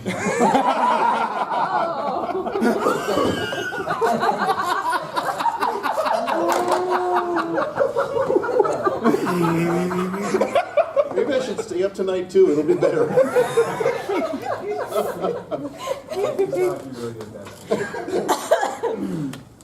I wouldn't say I have a muse just so much as like, you know, pull inspiration and gather it from all these different places. I mean, in terms of motivation, it's kind of like how my attitude about working out. I do it because I know how I'm going to feel after it's done. And that pretty much sums up what a lot of writers' ultimate goal is. You know it's going to be really cool when it's done, so you keep slowing. If I have a muse, it's that little voice in the back of my head that speaks in a deep, deep bass and goes, turn off Twitter, turn off YouTube, just sit down and write, dang it. That is my muse. useful muse. It's useful. Technically, we are at the end of the panel, but I don't think anything starts up here until 8. Yeah, I'm good. So if people want to keep asking questions and we want to stay up here continuing to answer, I'm fine with that. So I just wanted to share my views, if I may. In my office, above my computer, on the wall, I have a signed poster from Tommy Wiseau, the director of the room, where he scribed, "Love is blind, love Tommy." And while being a cinematic masterpiece, there's such an authentic gusto with which he created his cottage industry that I can't help but look up and go, yeah, you did it, man. I can do it too. Love is blind. Let's write. when I was in high school, a creative writing teacher gave me, I suppose, what would manage to be a muse. It was a sheet of paper with a big circle in the middle and the words "hit head here." I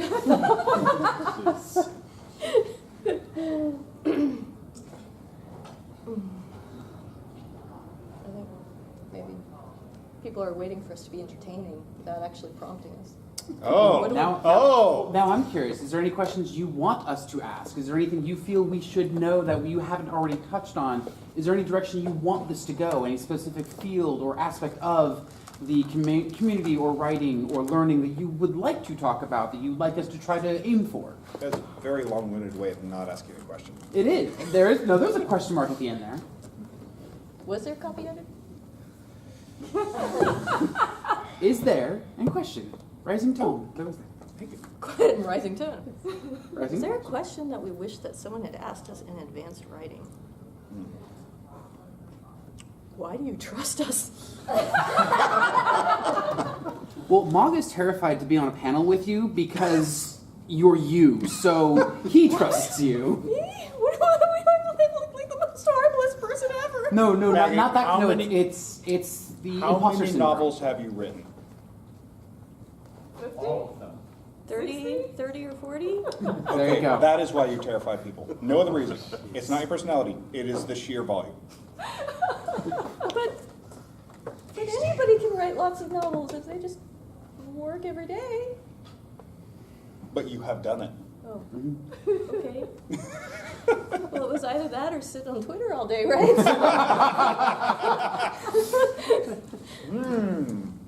The secret to your success is revealed. Yeah, no social media. Go ahead. Well, yeah, I think that's the reason why people are afraid of you, assuming they really are.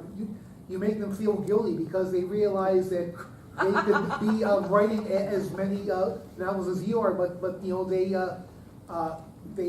can't resist the temptation of staying on Twitter all day. We're all sinners. Well, no. No, I was never my purpose to make people feel bad. I know that. It just that the thing is that you just remind us all that we could be as productive as you are if we were only less flawed as human beings. I'm pretty sure my vice is Netflix, not Twitter.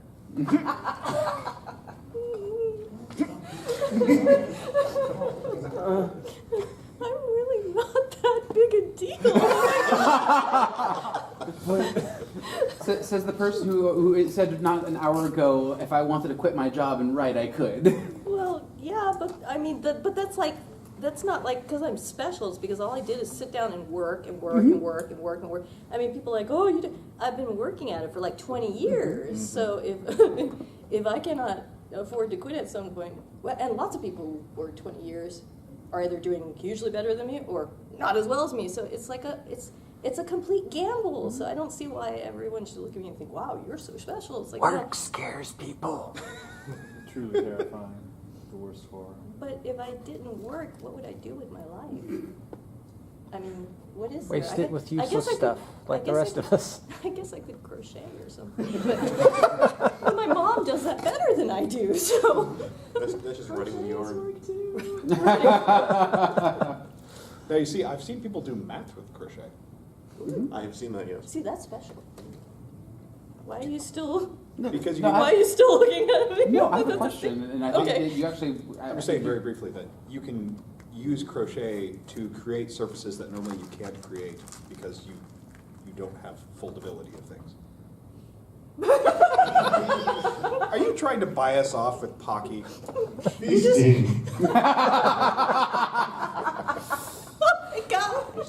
I'm gonna tweet after this. M.C.A Hogarth gave me Pocky, you guys.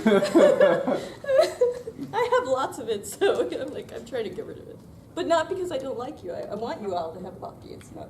By the way, yes, I can be bribed with Pocky. No, this will not get your story into a self-fulfilled publication. Okay. What kind of bribe would?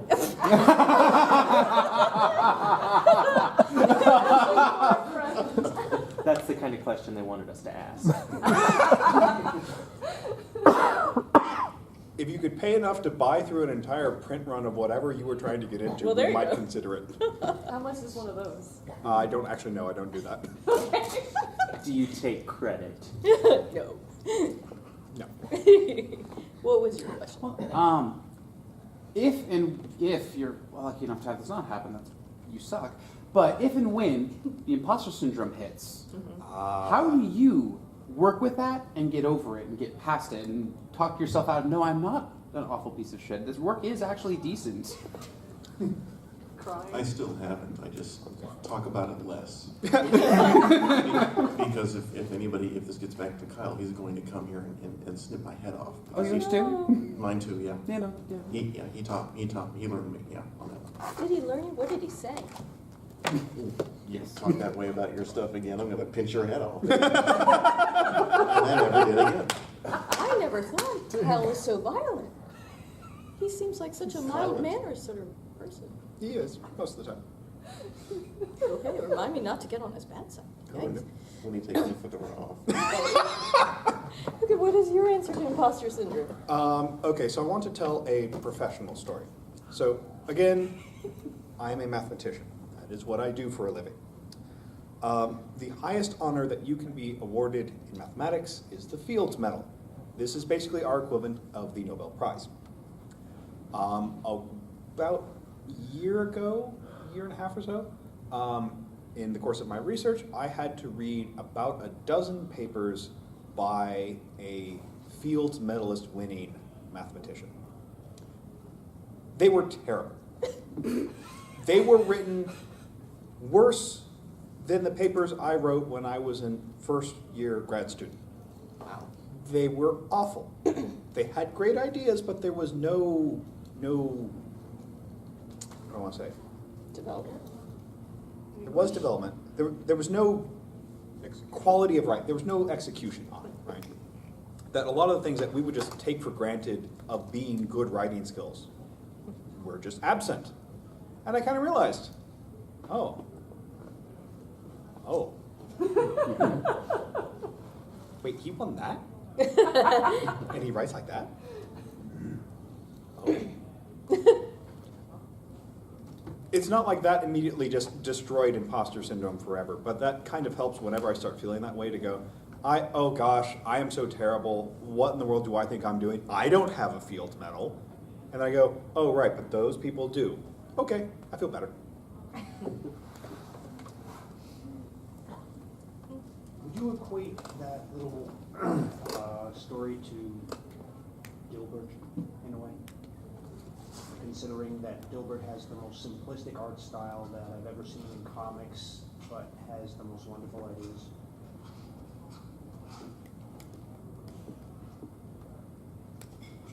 If I were to do it, I might do something more like Peanuts. Like Peanuts? Peanuts.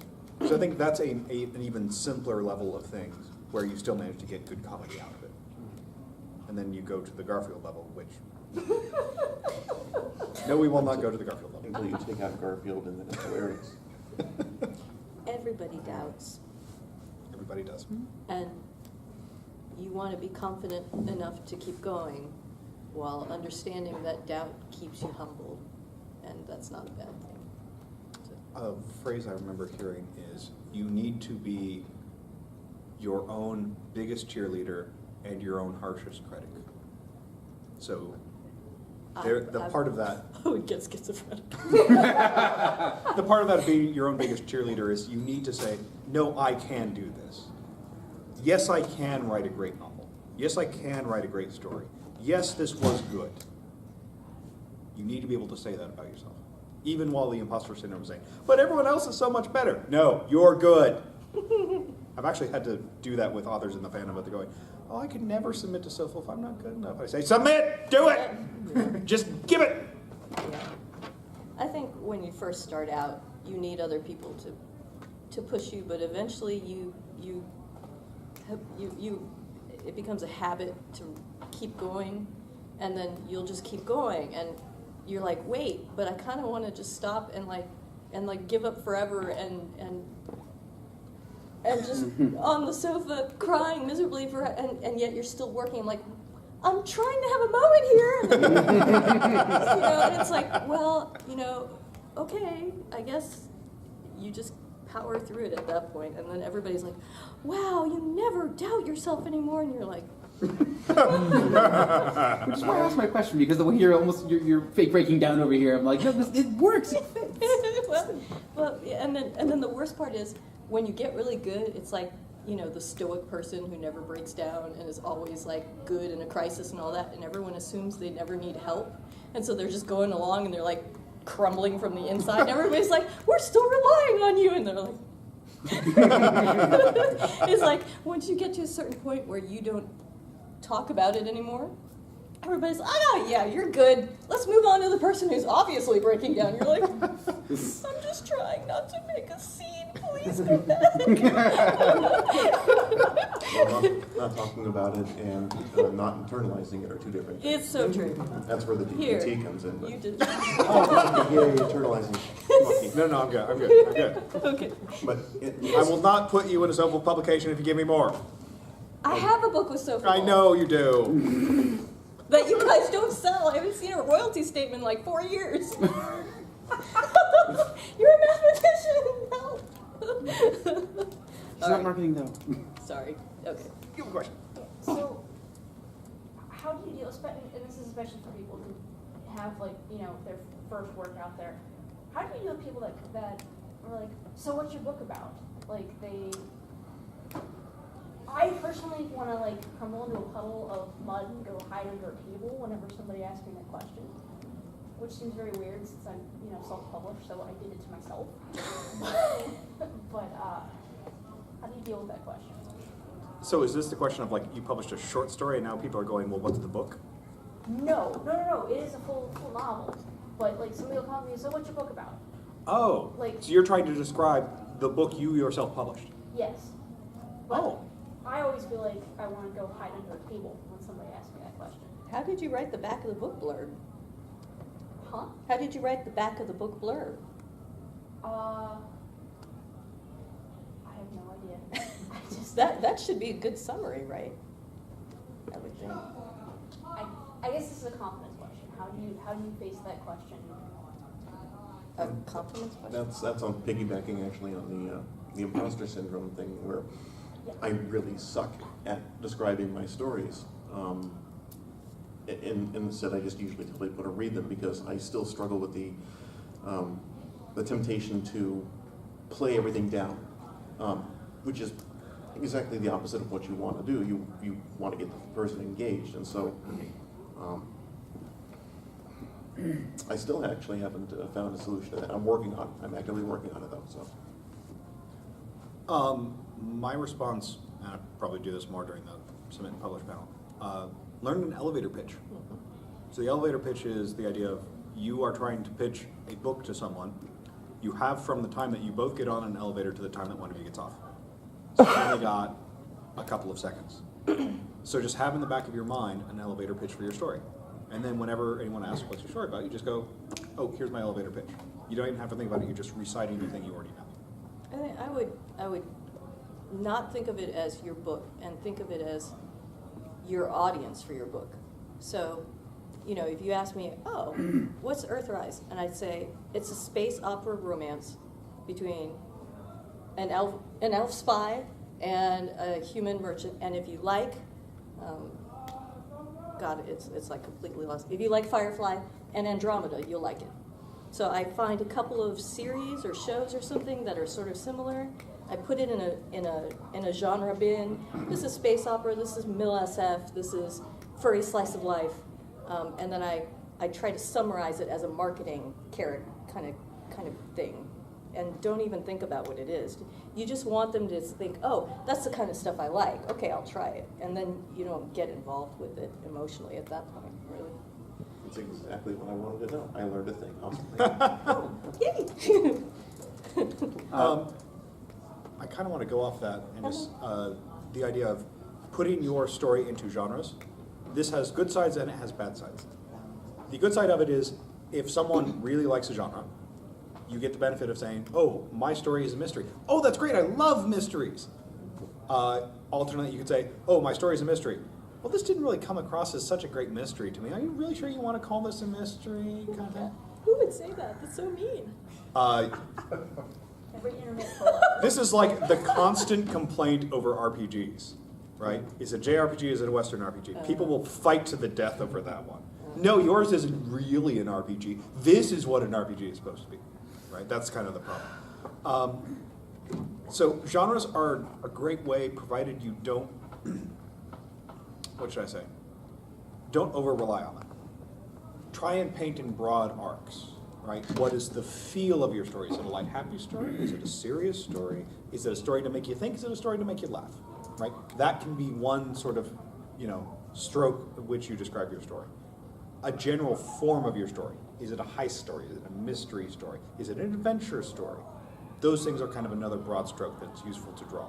And over-detailing what you expect the reader to get out of a story and then not having them get it can be bad. Okay, one more quick story. Worst book I had to read in high school. Worst book I had to read. It was a book called In the Pond by Yote. And it's not that the book itself was bad. It was that the blurb on the cover gave me a specific impression which was never satisfied by the book. That is super bad. Super, super bad. Yeah. The book is In the Pond by Yote. In particular, the way that the back book blurb made it sound like is he was a cartoonist living during the early days of communist China, using cartoons to battle back against the Communist Party. And what actually happened is that he made like 2 comics throughout the entire course of the story, and I'm just going, what?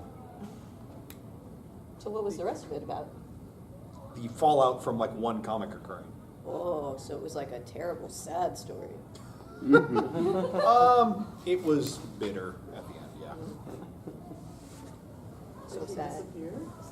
Did he disappear? Or firing squad? No, the story was like eventually the party convinced him to not do that. They like gave him incentives to do other things. Really? What? It's been a long time since it was back in high school. I'm 30. It was a while. You're young. You're either gonna go along. Thank you. Well, usually you die. Yeah, or that. Yeah. It was not the terribly bad possible ending of things. No. But they made you expect a life or death struggle against tyranny, and that's not what the book was. That was not the particular case with this one. I was expecting, like, you know, him to be constantly doing this sort of thing. Instead, it was like, it was an offhand thing he did. And I was like, but I thought he was supposed to be a cartoonist, not the guy who happened to do 2 cartoons.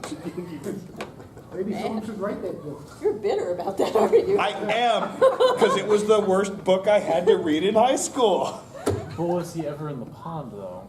No. I would it's have to even say worse. On the Road by What's- Jack Kerouac. What's the name of that TV trope where like you show a gun at the beginning of a thing and then you never... Chekhov's gun. Is that kind of a similar concept with an ID? Kind instead of. a- Yeah, it's like a Chekhov's gun, but in the story blurb as opposed to in the story itself. Yeah. Yeah. You set it up and then you just never follow through. Yeah. I also kind of, since we are in the advanced writing panel, oh my goodness, talking about Chekhov's gun, the idea that if you have a gun on the mantle in the first act, it needs to be fired by the end of the third. Right? That's the basic idea of Chekhov's gun. But to understand that, you have to understand that when Chekhov was writing, he was writing extremely tight narratives to the point where, yes, of course, if there is anything that is mentioned, it must become relevant. Whereas these days, no, if you say the house was blue, the blueness of the house does not necessarily have to become a relevant plot detail 50 pages later. You are allowed to say things that aren't going to be just foreshadowing. That having been said, if there are important plot events occurring, they probably should be foreshadowed. This is especially true for, I think, the sci-fi and fantasy thing, where if you have a rule that you want to be broken in a specific way, you better gosh darn well foreshadow the breaking of that rule. That's hi. I think we have the panel coming at 8. Yeah. Okay. So we got like 5 minutes. 5 minutes. 5 minutes of us being up here being punchy. Feasting! Got it. I'm now so tired I can barely laugh anymore. Look, he can't laugh either. My eyes feel as red as your hair. That's pretty bad. Dude, I have like a hand. Yeah, you do have a hand, it's true. Do you have another question? Can you record yourself saying feasting and send it to all of us as a ringtone? Oh. Ask him. No, you weren't recording this whole thing, were you? Yes.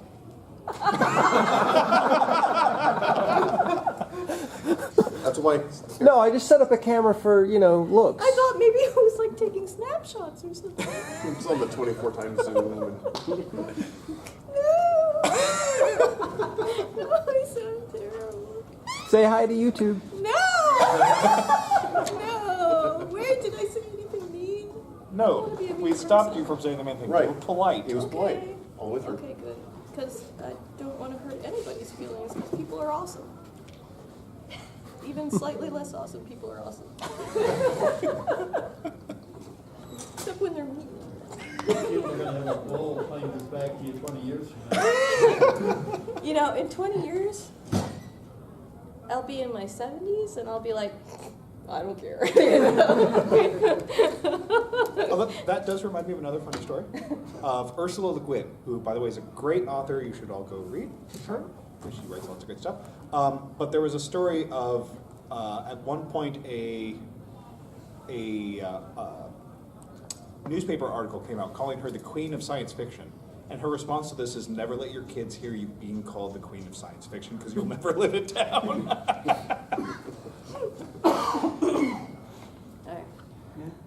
Okay. I think we're good. Well, we got a question in the far back. Oh my gosh. Is the Fully Writers Guild going to be much help if you're writing a story that doesn't have, maybe has 1 or 2 foreign characters? Sure. Yeah, they're nice people. Yeah. I mean, basically, the only thing you shouldn't do in the Furry Writers Guild is never write furry or come in and bash furries. Yeah, don't bash furries. That's not No nice. bash furries. Other than that, yeah, fun. Yeah, they're nice people. I mean, they let me in, and I only sort of write furry, so. That would make good beta readers.